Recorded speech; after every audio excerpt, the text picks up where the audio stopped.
Hey everyone, Miss Caroline here. This is your third and final test review video for your Ancient Egypt test. And in this video, I'm going to be going over the key terms and concepts that you're going to need to make sure you know for the test. So I've looked at the test and now I have a better idea of what you should really focus on when you're doing your studying. So in addition to practicing those short answers, there's some other things that we want to make sure that we know. And some of the main things just in general here that I'm going to go over, you really want to make sure that you know the Nile River inside and out. So everything basically that's on this front page of your study guide is going to be important. There are a total of 7 questions that are about the Nile River. And there's only 16 multiple choice altogether. Now, another thing that there's a lot of on the test is questions comparing Nubia and Egypt. There's 4 questions on that. So you might want to also watch the homework video on Nubia and Egypt. There's 4 questions about that. And then there's some other things, some more general things within the rest of the study guide that are important. But just looking at here, that's 11 questions total. So if you make sure that you know those, that's 11 out of the 16 that are going to be on the test that you know. So make sure that you focus your studying on these pages. So here, and the first page on the Nile River. Another thing that is touched on in a multiple choice question and a short answer, I have it starred here from when I was looking through, is why the Egyptian economy started to grow. Okay? So that's another important thing. The I was just going to say Egypt's economy. So that has a multiple choice question and a short answer question on that. So if you know that, that's a 2-for-1 right there.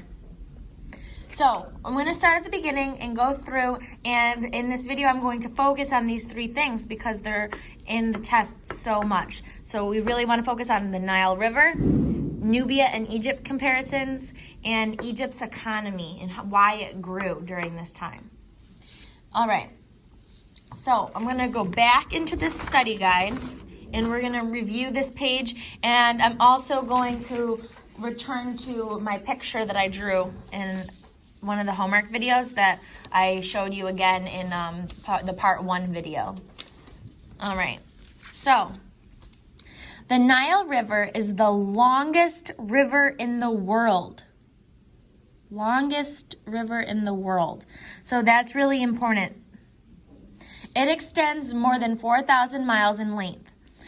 You need to know this also about the direction that the Nile River flows. The Nile begins in East Africa and flows northward into Egypt. So it starts down in Africa, East Africa, and then it flows northward. It's flowing north into Egypt. Okay, so if we look at our map, this down here would be East Africa. I'll write it out. East Africa. Remember our directions. This is northward. North. And then where the delta is, that's where we go into Egypt.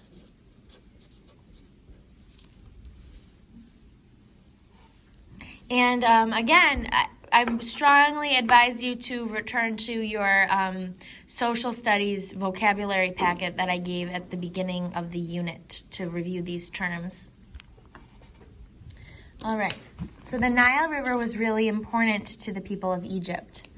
And the Nile overflowed because of heavy rains in East Africa. People planted seeds after the floods and harvested in late summer. They called it black land because the land was very fertile.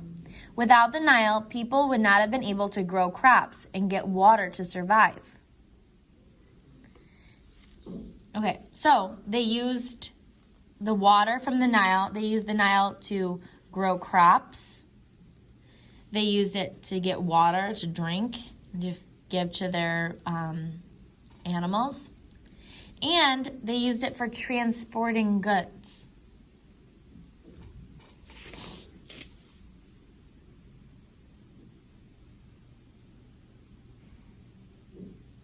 Okay, so know these 3 reasons. All right.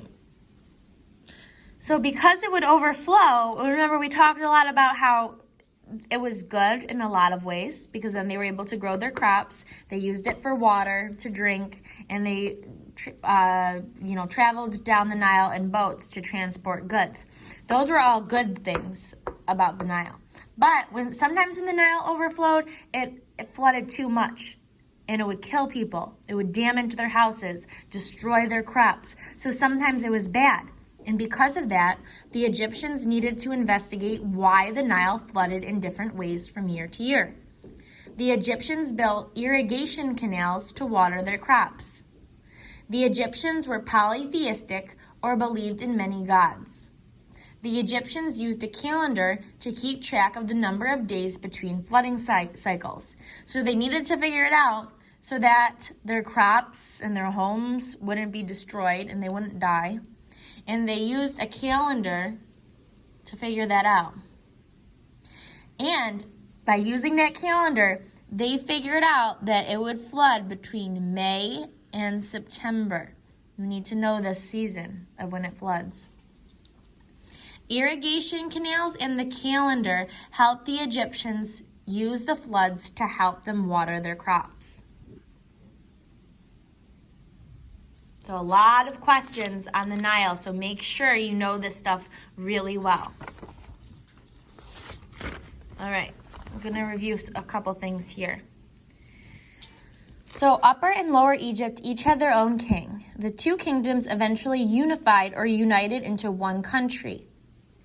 Okay, now, the person who united and brought Upper and Lower Egypt together and unified them, we're not exactly sure, but it was either Menes, Namur, or Scorpion. Menes, Namur, or Scorpion.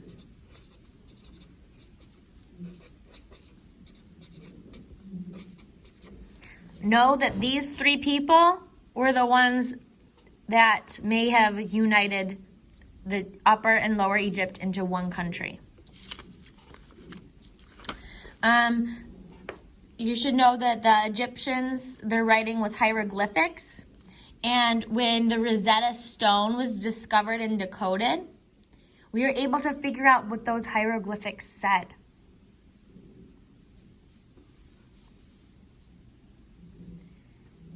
Egyptian kings had huge structures called pyramids built.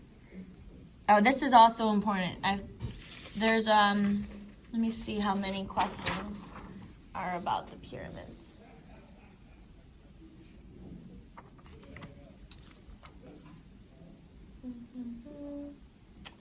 All right. So there's a couple questions, and this whole section is important in answering the question, so make sure you read this section. So Egyptian kings had huge structures called pyramids built. These stone structures served as houses or tombs for the dead. The Egyptians believed that kings or pharaohs remained gods even after death. When the Nile was flooded, farmers could not work on their fields. They then worked on building pyramids. So here's another important thing about the Nile. Okay, so when the Nile was flooded, since they couldn't farm, they worked on building the pyramids. And the pharaohs, when they died, they would be put in a tomb in the pyramids. and they believed that they would be gods even after they died. All right. Again, I talked about this in the last video. It's really important to know the social class system, so just make sure you have that down. It's going to be on the short answer. And then down here, this is important because there's a multiple choice question on it and a short answer. During the Middle Kingdom, Egypt's power began to grow. They got more power because their economy grew. So the economy and power increased. The reason why, what caused that to happen, let's see. The Egyptians began trading with people to the north and south. Trade increased during this time period and made the economy more prosperous or profitable, meaning they had more money. An economy is the way people use and manage resources. So, transportation got better.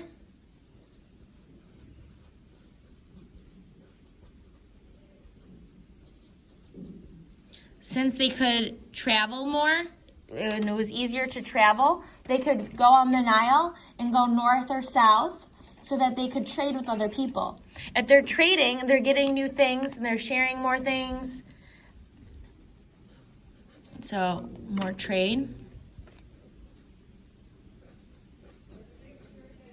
They traded more. If they're trading more things, that's going to cause the economy to grow.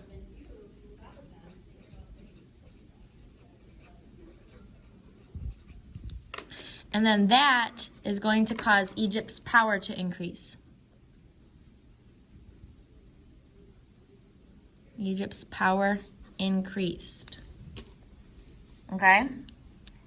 Make sure you know that for the multiple choice and short answer. All right, and then this last page here, again, remember, there are 4 questions on Nubia and Egypt. So one of the most important things to know is the difference between Nubia and Egypt in terms of geography is that Nubia had tall cliffs of granite rock. So they had these big rocky cliffs, and that made farming harder for them. So Nubia had tall cliffs of granite rock.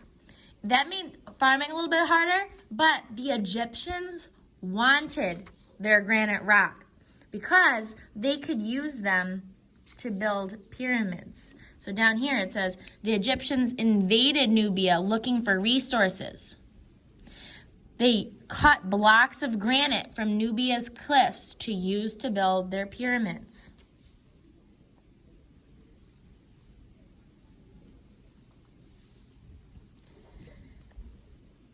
All right? And in a lot of other ways, they were similar to Egypt.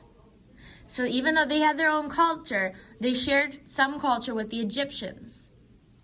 They had their own language, Meroitic, but it was similar to Egyptian hieroglyphics.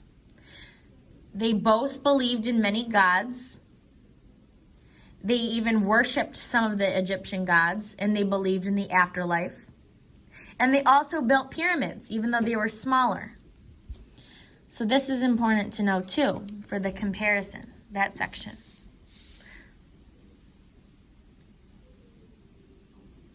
All right. Let's see. So I would definitely focus on those sections when you're doing your studying. I think I've covered everything that will be on it. If you watch these videos and you can remember this information that is focused on, you'll be in absolute great shape for the test. I wouldn't worry about it. Remember, I would focus your attention here with the pyramid and the short answers from the Part 2 review. Okay? So the Part 2 review on the short answers, make sure you know this pyramid for one of the short answers, and then these sections of the study guide. If you do that, you'll be in great shape. Best of luck, And if you have any last minute questions, feel free to drop them in the comments or ask me before the test. All right, good luck and happy studying.